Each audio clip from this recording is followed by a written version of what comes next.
जन्म का प्रमाण पत्र। इसमें एक मजदूर किसान का बेटा होता है, उसको जन्म का प्रमाण पत्र बनवाना है और तहसील में जाकर अधिकारी से अपनी फरियाद सुनाता है। उसका फरियाद सुनिए कि फटी धोती नंगे पांव एक मजदूर तहसील में जाकर अधिकारी से पूछा, हुजूर जन्म का प्रमाण पत्र चाहिए। मजदूर बोलता है, हुजूर उस साल पैदावार बहुत कम हुई थी, खेत में चूहे पड़े थे, सूखा ग्रस्त घोषित था और बारिश कम हुई थी। अम्मा बताती हैं कि रामधनी की बछिया और मैं दोनों एक ही दिन पैदा हुए थे। अच्छा, उस दिनों गांव में जन्मदिन नहीं मनाया जाता था बच्चों का, बल्कि जन्म का उत्सव मनाया जाता था।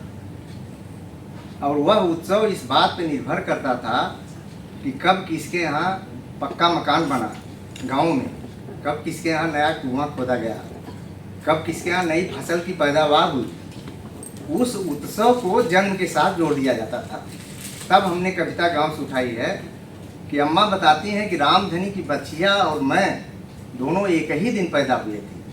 अधिकारी बोलता है, यार तुम ये सब क्या बता रहे हो, हमें जन्म का प्रमाण चाहिए, जाइए किसी से लिखवा के लाइए। मजदूर बोलता है कि हुजूर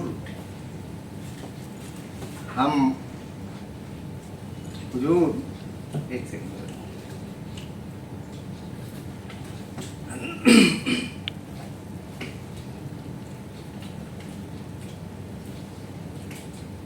अधिकारी बोलता है कि जाइए किसी से लिखवा के लाइए। मजदूर बोलता है कि हुजूर कुछ कीजिए और बिना प्रमाण के ही बना दीजिए। अधिकारी बोलते हैं कि मजदूर बोला, हुजूर कुछ कीजिए और बिना प्रमाण के ही बना दीजिए। मजदूर बोलता है कि हुजूर कुछ कीजिए और बिना प्रमाण के ही का प्रमाण देना पड़ा, तुम किस खेत की मूली हो। अधिकारी गुस्से में बोलता है कि मेरी बात सुनो ध्यान से, जाओ लिखवा के लाओ प्रधान से।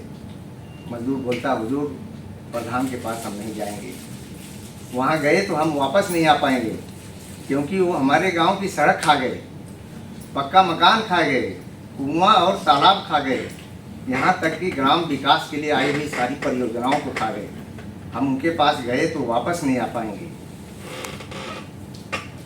गांव के बलई काका सही कहते थे कि जो मजदूर, जो किसान इस शहर को गढ़ता है, उसे भी जन्म का प्रमाण, उसे भी मृत्यु का प्रमाण पत्र पाने के लिए 2-4 बार मरना पड़ता है, 2-4 बार मरना पड़ता है। इतना सुनने के बाद उस अधिकारी के अंतरात्मा जगी।